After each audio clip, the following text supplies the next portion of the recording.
नमस्कार। पंजाब केसरी देख रहे सभी दर्शकों का स्वागत। मैं अविरल सिंह, हमारे साथ इसमें स्काइप लाइव में जुड़े हैं मुंबई से रणदीप सर। रणदीप सर, स्वागत है आपका पंजाब केसरी टीवी में। बहुत बहुत धन्यवाद। राम राम, सत श्री अकाल, नमस्ते, आदाब। सबसे पहला सवाल तो यही होगा कि पूरे देश में लॉकडाउन है, इस दौरान आप कैसे खुद को मैनेज कर रहे हैं और लोगों के लिए क्या संदेश है आपका लॉकडाउन के लिए? संदेश यही है कि नियमों का पालन करो, मिलना जुलना अभी रहने दो और घर रहो। और मैं इस वक्त जो काफ़ी सारी चीज़ें थी जो पहले नहीं कर पाते थे, जैसे कि काफ़ी मूवीज़ नहीं देख पाया था और शोज़ नहीं देख पाया था, किताबें नहीं पढ़ पाया था, वो सब कर रहा हूँ। और एक्टिंग के बेसिक्स की फिर से वो कर रहे हैं कि गोइंग बैक टू ज़ीरो, कैसे शुरू किया था, पहले क्या एक्सरसाइज करते थे, कहाँ से शुरू किया था, तो वो सब चीज़ें दोबारा से दोहरा रहे हैं काफ़ी सालों बाद। तो उसका भी मज़ा ले रहे। और बाकी कुछ ना कुछ पढ़ते रहते हैं। अभी पिछले 3-4 दिन से तो मैं इसमें बिजी हूँ, जो प्रमोशन चल रहा है पिक्चर का, एक्सट्रैक्शन का। तो उसमें दुनिया भर से इंटरव्यूज़ कर रहे हैं यहाँ बैठ के, तो उससे तो टाइम काफ़ी निकल जा रहा है। और बाकी कल से होपफुली अपने दोस्त यार, फैमिली वाले, रिश्तेदार जिनके साथ काम किया है, सब होपफुली वो पिक्चर देखेंगे और उनकी सुनेंगे भाई कैसी लगी। ये मूवी फ्राइडे यानी कल आ रही है 24 तारीख को, और इंडिया में हुई है, तो इसका थोड़ा सा एक्सपीरियंस अगर दर्शकों से हमारे शेयर करें आप। ये पिक्चर भाई मैंने तो ऐसी पिक्चरें सिर्फ टीवी पे देखी थी या हॉल में देखी थी बचपन से। रैम्बो देखी थी हमने, Rambo, Rocky, commando, Arnold Schwarzenegger की पिक्चरें होती थी, या ब्रूस विलिस की पिक्चरें होती थी जो हम देखते थे। और अब तो वो हिंदी में भी काफ़ी चैनलों पे आती है। तो उन पिक्चरों को देख के हमेशा अचंभा होता था कि यार ये कैसे करते हैं, ये सब ये कैसे करते हैं यार, इतना असली कैसे लगता है और इतना बढ़िया कैसे करते हैं। तो वो देख के, और जब फिर मैं इस पिक्चर की शूटिंग के लिए गया और उन्होंने दिखाया कि ये करना है, तो मेरे तो वहीं पे पहले वहीं जाम हो गए थे कि मगर यार ये कैसे करेंगे।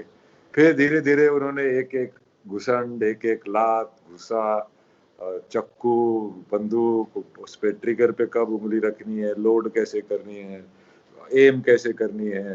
तो जैसे स्पेशल फोर्सेस वाले पैरा कमांडो टाइप करते हैं, वैसे उन्होंने पूरी ट्रेनिंग दी हमको। तो फिर उसको शूट करते वक्त लगा कि यार ये तो मैं रैम्बो में हूँ और रैम्बो तो मैं हूँ। नहीं, आपने कुछ इंस्टा और अपने फेसबुक पर वीडियोस डाली थी, और एक शूटिंग के दौरान जो आप ट्रेनिंग कर रहे थे गन की, उसके अलावा जो उसमें नाइफ्स यूज हुई हैं, उन सारी चीजों की, तो हम लोगों ने और दर्शकों ने काफी पसंद किया। हमने भी उन चीजों को देखा, वीडियोस को, तो ये एक अलग एक्सपीरियंस रहा होगा। हाँ जी, बिल्कुल अलग एक्सपीरियंस रहा। उसकी हमने 3 हफ्ते रिहर्सल करी। और पहले मैंने अलग की, क्रिस ने अलग की, फिर हम दोनों ने साथ की। तो गुत्थम गुत्था हुए रहते थे रोज, पसीना, खून, खरोच, नील पड़ जाते थे, पर वो रोज लगे रहते थे। तो वो क्रिस भी अपना देसी टाइप आदमी है। बिल्कुल। वो क्रिस अगर इंडिया में होए तो पक्का जाट होए। बिल्कुल सही कहा। फिजिकली भी ऐसा है और थोड़ा स्पोर्ट्समैन टाइप का आदमी है। तो बढ़िया लगा, बढ़िया रहा अपना। तो इसकी हमने रिहर्सल की फिर फाइनली। और इसमें जो डायरेक्टर था ना, वो खुद एक स्टंटमैन होता था पहले, फिर एक्शन डायरेक्टर होता था, फिर सेकंड यूनिट। तो वो खुद ही कैमरा लेके कभी बिल्डिंगों में से रस्सी पे नीचे आ रहा है, कभी इस छत से उस छत पे कूद रहा है, कभी गाड़ी में से निकल के भाग रहा है कैमरे के साथ साथ।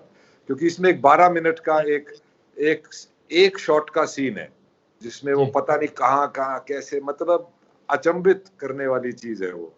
नहीं, एक शॉट देखा आप, और जो आपके आप लड़ाई कर रहे हैं, नाइफ वाली लड़ाई थी, तब तक बीच से एक स्कूटर लेकर लड़का आता है, कहता है भाई का नाम क्रिस हेम्सवर्थ है, उसको दुनिया में थॉर के नाम से जानते हैं। तब तक आप और थॉर के क्रिस भाई के बीच में कोई आता है स्कूटर लेकर, कहता है, वो भाई मैंने रास्ता तो दे दे। हाँ, वो लड़ाई होती है एक्चुअली बाजार में ना, जहाँ पे बहुत सारे लोग होते हैं। तो जब लड़ रहे होते हैं तो क्या होता है कि मतलब सब ऐसे रुक थोड़ी जाते हैं, जो इसको नहीं पता वो अपना चले जा रहा है। तो उस टाइप से है। और बाकी इसमें कार चेज भी है। कार चेज जो कार से एक दूसरे को पीछे कार दौड़ाते हैं, वो तो उन्होंने 3-4 महीने उसकी रिहर्सल करी। और मैं गाड़ी में बैठा, अब ना मेरे हाथ में स्टीयरिंग व्हील का कुछ कंट्रोल, ना ब्रेक, ना ये। मैं कहा यार ये क्या करेंगे? तो वो आके बोला चिंता मत कर, पीछे बैठा है भाई। मैंने पीछे मुड़ के देखा तो एक आदमी ऐसे लेटा हुआ था बूट के अंदर, और वो उसके पास पूरा स्टीयरिंग व्हील सब कुछ उसका वहां लगा रखा था। तो मैं कहा भाई, बोला ये चलाएगा। मैं कहा ये चलाए तो गा, पर ये इसको दिखाई तो नहीं दे रहा। और उस शॉट के अंदर उसने इस गाड़ी को टक्कर मारनी थी, वो गाड़ी उलट पुलट के दूसरी साइड जानी थी, फिर दूसरी की टक्कर मारनी थी। तो मैं कहा यार ये करेगा कैसे? पर उसने तो ऐसा जी सा दिला दिया जैसे कि तो आप वीडियो गेम में बैठे हो। क्या ड्राइवर था भाई, क्या ड्राइवर था। और जब कैमरा गाड़ी के अंदर होता था तो वैसा ही कि वैसा पूरा सिस्टम, एक्सेलरेटर, ब्रेक, क्लच और स्टीयरिंग व्हील छत के ऊपर लगा देते थे। ये चलाते कैसे हैं? पर क्या स्पीड से उन्होंने गाड़ी चलाई। मेरे तो मतलब एक बार तो वहां भी जाम हुए थे, पर फिर एक टेक के बाद मजा आने लग गया यार। मैं कहा चल भाई। मतलब इस मूवी के शूट के दौरान पूरा फुल अलग एक्सपीरियंस था जो आपने अभी तक हिंदी फिल्मों के लिए की थी। हाँ, एक तो खर्चा बहुत कर रखा था इन्होंने। जैसा कि हर हॉलीवुड मूवीज में होते हैं। हाँ, तो मतलब क्या, ये तकरीबन इस पिक्चर का बजट होगा 800 करोड़ का। तो मतलब उस लेवल की पिक्चर थी। और उसके अंदर मतलब हर चीज में जो दुनिया का, जो हर डिपार्टमेंट का, जो दुनिया विश्व स्तर का जो सबसे अच्छा उसका कारीगर था, चाहे वो मेकअप हो, चाहे वो सेट डिजाइन हो, चाहे वो मतलब गन वाले हों, एक्शन वाले हों, तो विश्व स्तर के जो सबसे अच्छे कारीगर माने जाते हैं वो सब इकट्ठे होके, सैम हारग्रेव, एक वो भी बड़ी आदमी है बिल्कुल अपना, वो भी देसी टाइप का बड़ी आदमी है, सैम हारग्रेव जो डायरेक्टर है। उसकी बड़ी बड़ी दाढ़ी थी ये वो। तो जब हम पहली बारी वीडियो पे कॉल हुई तो उसकी भी दाढ़ी, मेरी भी दाढ़ी, तो एक दूसरे को देख के हंसने लगे। तो तो उसके अब वो भी अपना कंट्री टाउन, कंट्री साइड से आता है, जैसे अपने गांव खेड़े का आदमी है वो भी। तो क्रिस भी, तो मतलब काफी सारे ऐसे धरती से जुड़े हुए लोग थे जिन्होंने इसमें काम किया। और वो इस पिक्चर में से खुशबू आती है पसीने की, खून की, आपको महसूस होती है, इतनी अच्छी तरह उन्होंने बनाई है। और हाँ मतलब बहुत मजा आया यार। बिल्कुल, ये तो हो गई हॉलीवुड फिल्मों की बात। सर अगर हिंदी फिल्मों की बात करें तो अगर हम रणदीप हुड्डा की शुरुआत माने तो आपने बचपन में कई सारी चीजें देखी हैं। आपको सिस्टर को देखकर आपको फिल्म लाइन में या एक्टिंग की का शौक आया। फिर आप, ये भी कहा जाता है कि आप स्कूल जाते थे, बंक करते थे, और फेयरवेल में आपको रणदीप डॉन हुड्डा की उपाधि मिली स्कूल में। हाँ यार, काफी बदमाशी, बहुत बदमाश थे। मतलब ऐसे बदमाश भी, गुंडे नहीं थे, मतलब वैसे थोड़े शरारती थे आप बोलो। बिल्कुल। तो हाँ, थोड़े शरारती थे, थोड़ा कुछ एनर्जी बहुत होती है उस उम्र में, ऊपर से जाटों का छोरा हो तो उसकी ज्यादा ही होती है, तो वैसे ही बोल देते थे लोग। उसके बाद आप दिल्ली गए, दिल्ली से ऑस्ट्रेलिया गए, वहाँ स्ट्रगल किया। वहाँ ये का हमने सुना है और आपने खुद कई जगह बताया है कि आपने वहाँ टैक्सी चलाई, आपने वहाँ कई सारे छोटे छोटे काम किए खुद को मेंटेन करने के लिए। फिर आपने वहाँ ऑडिशन भी दिया था। हाँ, वहाँ पे क्या है ना, जाके एक तो वहाँ पे डिग्निटी ऑफ लेबर है, और छोटा भी काम करो तो पैसे मोटे मिलते हैं। तो पैसे भी कमाने थे और पढ़ाई भी करनी थी, तो उसमें काफी छोटे मोटे काम ट्राई किए। फिर जाके हमारे राई स्कूल के कुछ थे वहाँ पे, वो टैक्सी टुक्सी चलाते थे, तो उन्होंने बोला यार तू टैक्सी चला ले, इसमें रात को काम करना, दिन में कॉलेज चला जाना, और अपना पैसे भी अच्छे मिलते हैं। तो फिर मैंने टैक्सी चलानी शुरू की, फिर ऐसी चलानी शुरू की कि 3 साल चलाते रहे, नाइट शिफ्ट, रात को, शाम को 5 बजे, सुबह 5 बजे तक। और उस उम्र में जब हमारी उम्र के लोग नाच रहे हैं, कूद रहे हैं, क्लबों में जा रहे हैं, हम वहाँ पसीने में बैठे हैं कि भाई कौन आएगा, कहीं दूर की सवारी मिल जाए, कुछ ऐसे मिल जाए। तो वो तो काफी लंबी स्ट्रगल रही। फिर वहाँ पे एक स्कूल है, national institute of drama, NID करके, नाइडा करके है, तो ड्रामेटिक्स एकेडमी। तो उसमें मैंने ऑडिशन किया था। मैं मेलबर्न से वहाँ गया, मेरा एक दोस्त होता था एंथनी मोरैन, और वहाँ गया मैं अपने, मेरे वहाँ पे राई के दोस्त थे संदीप पुनिया, था, एक अपना रविंदर देसवाल है, डर्टी बोलते हैं उसको, तो हम लोग सब इकट्ठे रहते थे। तो वो बोले हाँ भाई ऑडिशन के लिए जा रहा हूँ, वो सो जाते थे, मैं अपनी लाइनें लुइनें करता रहता था। तो उसमें 3 चीजें करके दिखानी थी उनको। तो पहले 2 तो मैंने फिर भी याद करके गया था, वो कर दिए। फिर वो उसी में छांट देते हैं लोगों को। तो मैं कहा मेरी भी छटाई हो गई होगी, मैं अभी घर जाता हूँ भाई। पर उन्होंने बोला भाई तेरे को, मेरे को रोक लिया, बोला तू तीसरा कर। वो तीसरा आता नहीं था। तो उन्होंने मेरे को, मेरे ख्याल से एक्टिंग का सबसे बड़ा और पहला लेसन वहां पे मिला। पहला जो पाठ मेरे को पढ़ाया उन्होंने अच्छी तरीके से, पहले तो बोला तू दफा हो जाए यहाँ से।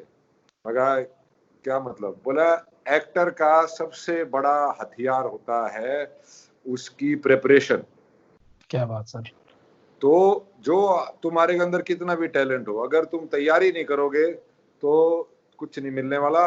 तू यहाँ से दफा हो जा, अगली बारी तैयारी करके आना। तुम्हारे टैलेंट से हमको कोई लेना देना नहीं।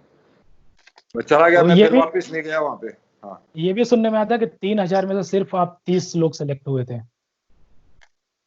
हाँ वैसा ही कुछ था। उसके बाद फिर आप इंडिया आए 2001 में, आपने मानसून वेडिंग की, पहली फिल्म आपकी। उसके बाद फिर 2005 में फिल्म आई आपकी। उसके बाद हाँ लाल रंग, वंस हाँ अपॉन नहीं, ए टाइम। हाँ अभी यार तू ऐसे घिसट घिसट के गिनाएगा तो सुबह हो जाएगी। ये बिल्कुल बात सही है। आपकी जो लाल रंग आई थी वो बिल्कुल एक जो समाज में आज विडंबना फैली हुई है कि खून का व्यापार होता है। इस स्क्रिप्ट के बारे में अगर थोड़ा सा बताएं दर्शकों को, आप हमें बताएं कि ये स्क्रिप्ट कैसे आई आपके पास और ये कैसे स्क्रिप्ट क्या? एक लड़का है, अफजाल अफजाल रिजवी जी लड़का है। वो पहले भी मेरे पास एक पिक्चर लेके आया था, पर ये पिक्चर जब वो लेके आया तो मुझे इसकी स्क्रिप्ट अच्छी लगी। पर जैसा कि मैं हर स्क्रिप्ट को देख के पढ़ के, हमेशा मेरे तो ना करना पहला रहता है। मेरी माँ मुझे बोलती रहती है तू तो ना करने जाता, पहला तैयार रहे, पहले पढ़ तो ले। तो मैंने पढ़ी और अच्छी, काफी अच्छी स्क्रिप्ट लगी। फिर इसमें मगा यार ये बैठ के वहां पे ये कुर्ते वाले, फीते वाले, कुर्ता पहन के मरोड़ में ऐसे अपना वो कैरेक्टर प्ले करना, मगर यार ये तो बहुत लोगों ने कर रखा है, ये मेरे को इंटरेस्ट नहीं है, इसको ऐसे कर सकते तो बता। फिर वो काफी ब्रेव डायरेक्टर था। फिर वो पूरी स्टाइलिंग वाइलिंग जो उसका वो किया, टैटू वैटू, चश्मे चश्मे, बाल बूल, टी शर्ट, वो बनियाने बनवाई मैंने जिसमें निरे भगवान भगवान थे। जी तो वो मैं कहा यार ये, फिर वो कहीं पे क्या होता है, एक एक सिनर्जी सी बैठ जाती है ना, सारे बिल्कुल इकट्ठे होके एक एनर्जी में जब आते हैं तो एक मजा सा बैठता है। जब वो मजा लेने लगते हो ना अपने काम में, तब बिल्कुल जाके कुछ अच्छा होता है। अगर आप उसको कुड़ कुड़ के काम की तरह कर रहे हो तो वो कभी मैक्सिमम 70% हो सकता है। तो मेरा अक्सर काम करने का तरीका ही ऐसा है कि भैया मजे आने चाहिए। और लाल रंग ऐसी पिक्चर है जिसके अंदर मेरा अपना कल्चर जो है, हरियाणवी कल्चर है, उसकी तरफ मेरा ये एक हवा में प्रणाम है। क्योंकि नाम शंकर से पर भगवान नासु। हाँ, भगवान नासु यो मेरा वो है।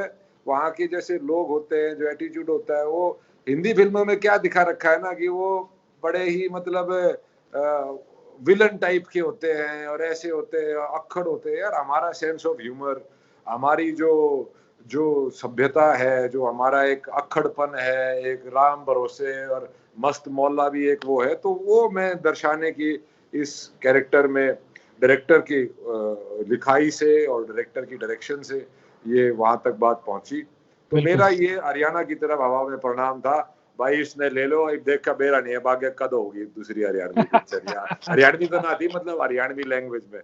पर फिर बिल्कुल अभी मैं एक और पिक्चर कर रहा हूँ जिसकी करनाल में हम शूटिंग कर रहे थे जब ये लॉकडाउन हुआ। तो जी वो उसका नाम है अनफेयर एंड लवली, ओके जिसमें मैं एक पुलिस वाले का रोल कर रहा हूँ। और वो एक कॉमेडी है। जी तो हाँ, तो कॉमेडी ऑफ एरर टाइप से है। तो वो मैं अब कर रहा हूँ। लाल रंग को 4 साल हो गए, उसके बाद मैंने अभी जाके अटेम्प्ट की है। और बस यार मेहनत कर रहे हैं। ऑलमोस्ट 20 साल हो गए यहाँ पे, तो ना घुटने टेक के और ना जीभ का इस्तेमाल करा, चल रहा है काम अपने। रणवीर सर, रणदीप सर, आपके ही मेहनत का ये नतीजा है कि आज कई सारे हरियाणा के लोग हैं या फिर छोटे शहरों से निकल के लोग हैं, वो आप जैसे लोगों को देखते हैं तो उनको ये लगता है कि हाँ, मुझे कहीं ना कहीं कुछ ऐसा ही करना है, वो भी संघर्ष करते हैं। आपके अगर फिल्मों की बात हो तो सरबजीत मूवी की बात होती है, उसमें आपने अपने आप को टोटली चेंज कर लिया, तो उस मूवी का एक्सपीरियंस कैसा था? उस मूवी का एक्सपीरियंस भी बढ़िया था। जब मैंने वो साइन करी पिक्चर, तब मुझे नहीं पता था इतनी कड़तुड़ाई होगी। पर फिर जब मैंने वो देखा तो मैंने उसको पढ़ा। मैं उनकी सिस्टर जो हैं दलबीर जी, उनके भी काफ़ी क्लोज, उनके जो बच्चे हैं दोनों, उनसे भी मैं काफ़ी क्लोज का मेरा रिश्ता बन गया इसके थ्रू। और उसकी बेचारे की ज़िंदगी जो रही, गलती से जो भी हुआ, पर उसको उसका दर्द, भाई आप कोई काम कर रहे हो तो अब अगर मैं ऐसा किरदार कर रहा हूँ तो यार मेरा बनता है ना, थोड़ा एक्सपीरियंस तो ले। कैसे वो आदमी भूखा रहा होगा, कैसे वो आदमी 18 साल बेड़ियों में अंधेरी कोठड़ी में रहा होगा। तो वो मेरी एक एक श्रद्धा है, मेरा एक एक एक, एक प्रणाम है उस किरदार की तरफ जिसको मैं निभा रहा हूँ।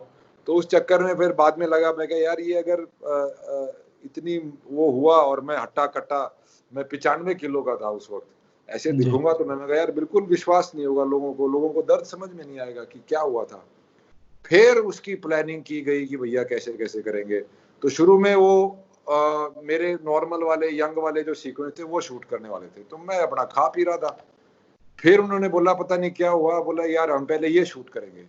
तो फिर मैंने तकरीबन ऑलमोस्ट 30 किलो वजन कम किया आपने? 1-1.5 महीने में मैंने कम किया। अच्छा, जितना मैं कम खाता था, वहां पे मैं एक थोड़ी सी वो स्पिनच और थोड़ी सी फिश बॉयल जी। करके वो खा लेता था, और बाकी एक आधा प्रोटीन शेक पी लेता था। धीरे धीरे वो भी बंद किया। तो जितना मेरा वेट लॉस हुआ उतना ब्रेड पिट लेकर के आया भीतर तक। मगर यार ये ब्रेड पिट तो चलेगा नहीं। फिर उसको कैसे, उसको मेकअप से, उसमें रेणुका पिल्लई मेरी मेकअप आर्टिस्ट है, उसके साथ उसने बहुत इसमें काम किया कि भैया अगर जितना मैं मेहनत कर रहा हूँ उतना ही वो उसको मेकअप से भी वैसा ही दिखाए। बिल्कुल। तो ये उसके बहुत कठिन जर्नी रही थी। और फिर मैंने बिल्कुल ही खाना पीना बंद कर दिया लास्ट के 18 दिन। और जो लास्ट का वजन होता है वो बहुत मुश्किल से जाता है। और फिर मैं अपने बाथरूम में फ्लश नहीं करता था टॉयलेट कई कई दिन। वो बांस आनी चाहिए ना, जो जो उसकी बाल्टी में से आती थी। फिर मैं बाथरूम में जो शावर की जगह होती है वहां लेटा रहता था बेड़िया पहने पहने। तो मेरी माँ तो वहां पे थी बॉम्बे में, मेरे पास यहाँ थी, तो वो तो छोड़ के चली गई, भाई मेरे से नहीं देखा जाता, ये क्या बकवास है, तुम यहाँ पे हीरो बनने आया है यार, ये मरने आया है। तो वो तो चली गई, मैं उनसे देखा ही नहीं गया। और मेरी माँ तो पिक्चर भी शायद नहीं देखी, उनको अच्छी नहीं लगती। तो फिर ये सब मेहनत करनी पड़ी। फिर उसके अंदर फिर एज करनी थी उसमें। तो थोड़ा एज होते वक्त क्या होता है, दांतों वातों के साथ क्या होता है, ब्रश कहाँ करते होंगे वो लोग, और क्या एक रोटी और उसमें दांतों की और सारी स्किन की क्या हालत होती होगी। तो उस पे बिल्कुल। काफी काम करा हमने, और फिर जाके वो किरदार बना।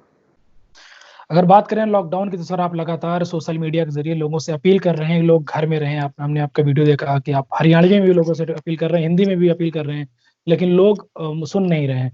तो मैं यही चाहूंगा कि अब हमारे प्लेटफॉर्म के जरिए एक आखिरी मैसेज, और मेरा आखिरी सवाल और आखिरी अपील भी होगी, एक हरियाणवी में मैसेज छोड़ जाएं हमारे दर्शकों को, वो लॉकडाउन का पालन करें और घरों में रहें। देखो यार, पहली बात तो पूरा देश हरियाणा नहीं है जो गांव में रहता है, ठीक है, और भी तरह के लोग हैं। तो हरियाणवी लेकिन बुलवा आप बुलवा के तुम मेरे, लेकिन तुम मेरी, मैं ग्लोबल जा रहा हूँ, तुम मुझे लोकल लेके आ रहे हो यार। लेकिन जो पहचान लोकल में है सर, वो ग्लोबल से कहीं बढ़ के होती है। कि इसमें ये लगता है मैं, कि अरे तेरी खींच तो ले, तेरी थोड़ी खींचनी भी तो पड़ेगी, तो ऐसे ही थोड़ी तो फंसे रहे जाटों के। तो भाई मेरा तो यही है, घर रहो, अपना ख्याल रखो, घर में बच्चे बूढ़े वो उनको ज्यादा खतरा है, बिल्कुल। और ये बला टल जाएगी। और जितने जल्दी आप लोगों को अपनी जिंदगी जो वापस चाहिए वो उतनी जल्दी वापस आएगी, अगर हम सब मिलके नियमों का पालन करेंगे, तभी जाके ये बला टलेगी।